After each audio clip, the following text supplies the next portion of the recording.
We don't want to lay off anyone or fire anyone, but that's what's going to happen if this lasts much longer. And that sucks to do as a business owner. I don't know if that's going to be a gradual or a very steep incline, but definitely going to expect prices to increase. Right now, we're trying to absorb it as much as we can. From multi-million-dollar brands to neighborhood restaurants, small businesses are scrambling as Trump's China tariffs ripple through Main Street. With a 145% tariff on Chinese goods, business owners say the pain is real, even as policies keep changing. This is more of like an embargo rather than a tariff, because people are going to have a really hard time selling products at 145%. No one's shipping things from China, because if it's 145%, why even take those goods? Stephen Borelli, the founder of Cuts Clothing, where we are here in New York City, started the brand back in 2016 with no outside capital, but says today he's considering raising money for the first time to survive the rising prices from Chinese imports. There's a lot of things that we need to fix in order to overcome these tariffs, but it's hard to overcome them if you don't know what they are long term. Borelli supports U.S. President Donald Trump, but says businesses like his need help. In mid-April, Borelli took to X with an open letter to Trump, warning every day this continues, more businesses will fail. Solving one issue but hurting the very people who voted for you is not the best outcome. Shark Tank's Kevin O'Leary has been a vocal advocate for cracking down on China, calling for tariffs as high as 400% if needed to fight unfair trade, protect American businesses, and get China to the negotiating table. Trump has to do this now because he's got a time bomb in the midterm elections. Xi can't wait 2 years. He's got to get this resolved too. So unfortunately, one of the derivatives of this kind of negotiation is volatility, and we're in the middle of it now.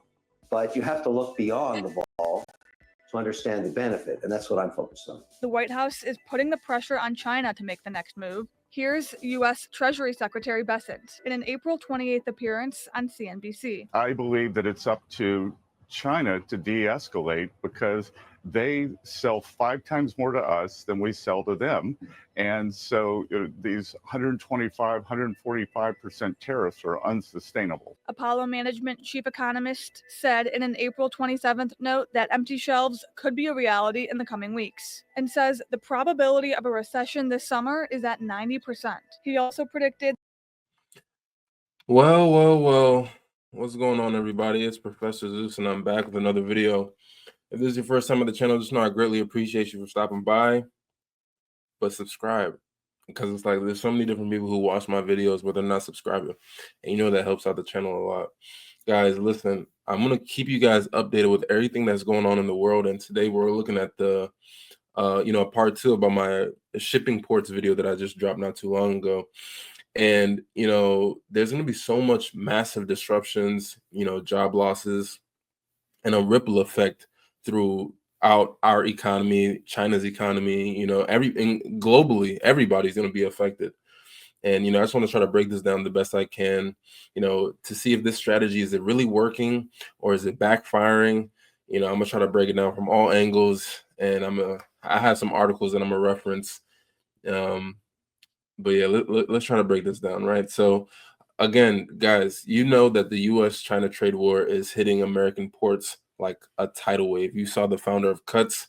He's, screamed his support for President Trump, but he's also could be heavily affected by all this trade, all these tariffs and trade wars that's going on, and, with 145% tariffs on, Chinese imports, as well as a lot of expensive port fees, the flow of goods from China has really slowed down.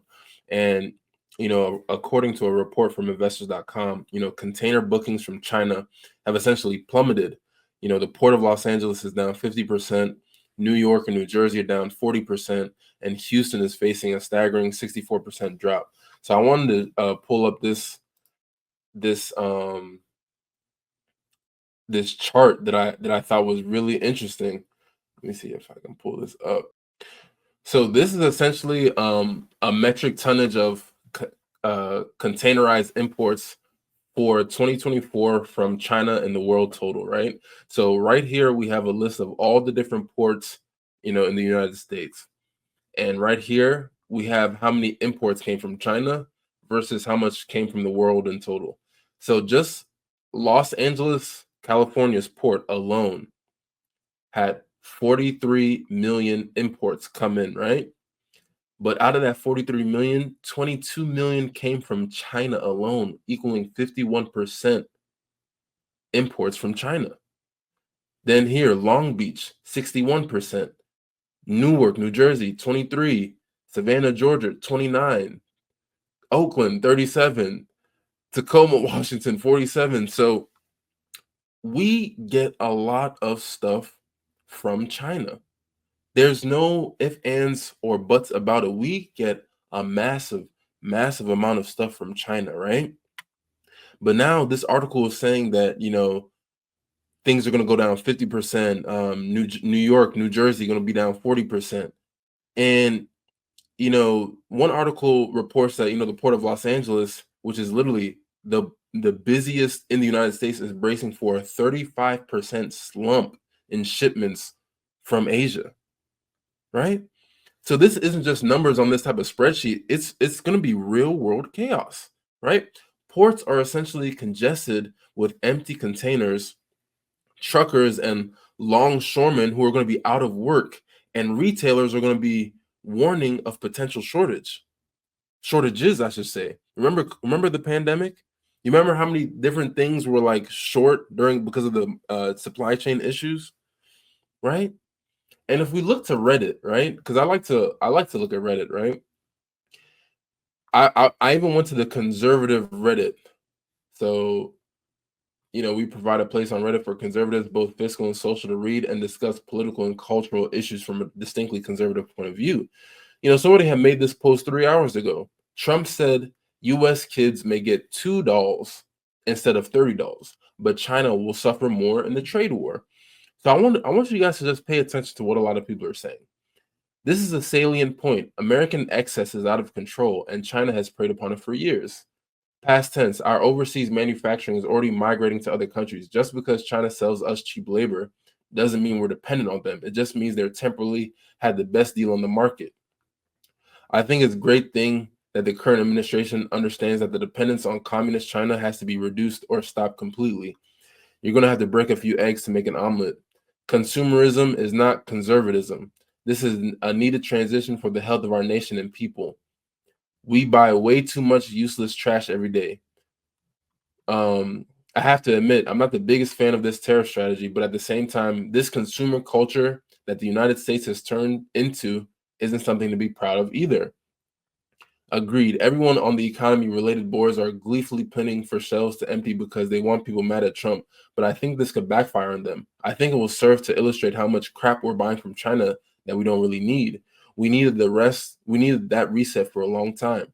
These same people act like China is all-powerful and won't be hurt by this, while Reddit will tell you the average American is broke and suffering. In reality, nobody on earth has more purchasing power than the American consumer. It's called tough love. The difference is that China is a dictatorship. Public suffraging has far less sway on leadership there. Here, it will flip power within the election cycle. So you see what people are saying on Reddit, right? And again, we can have different, conversations about, consumerism, different things like that.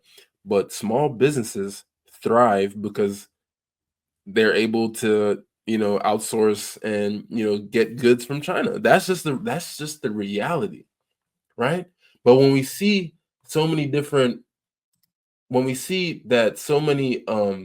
ports are going to be affected by all these tariffs in 2024, listen, California, Los Angeles saw 43 million imports from the world, and 22 million of them were from China alone. And you don't think we're going to suffer? You don't think it's a big deal? Right? These tariffs are going to cause some real difficult decisions for businesses and workers. If these Chinese, shipments start drying up again, like in places like LA, Long Beach, and Newark, they are going to see massive job cuts. Truckers, longshoremen, they're going to be reporting no work scheduled for May and June. Right? And some analysts are estimating that 330 billion in immediate economic losses. That's what they're going to see. And that's not pocket change. Also keep in mind, if your kids are going back to school, right? Summer is when, you know, people buy stuff, you know, in order to get ready for the new school year and things like that.